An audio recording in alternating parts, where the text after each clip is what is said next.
বড় ভাই ওমর হাদি যিনি, তিনি যেই দুইটা পোস্ট করেছেন, এই দুইটা আপনারাও যখন দেখেছেন আমরাও তখনই দেখেছি। মানে এমনটা না যে আমাদের সাথে আলোচনা করে উনি এই পোস্টটা দিয়েছেন। নাম্বার 2, এইটা উনি কেন দিয়েছেন এইটার উত্তর উনি সব থেকে ভালো দিতে পারবেন। কারণ আমাদের জানা মতে, আপনারা জানেন যে ইলেকশনটা কেন্দ্র করে বিভিন্ন ধরনের নেগোসিয়েশন হয়। আমার জানা মতে বিএনপি এবং জামাত উভয় দলই শহীদ ওসমান হাদির সাথে বিভিন্ন পর্যায়ে নেগোসিয়েশন করেছে।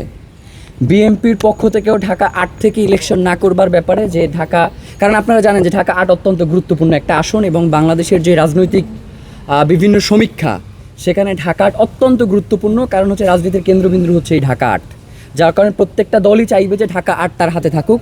সেই জায়গা থেকে বিএনপি এবং জামাত প্রত্যেকেই তার সাথে নেগোসিয়েশন করেছে এবং তারা বলেছে যে আপনি যদি অন্য কোনো আসন থেকে ইলেকশন করতে চান সেক্ষেত্রে আমরা আপনাকে সহায়তা করব। এটা বিএনপি এবং জামাত দুই দল।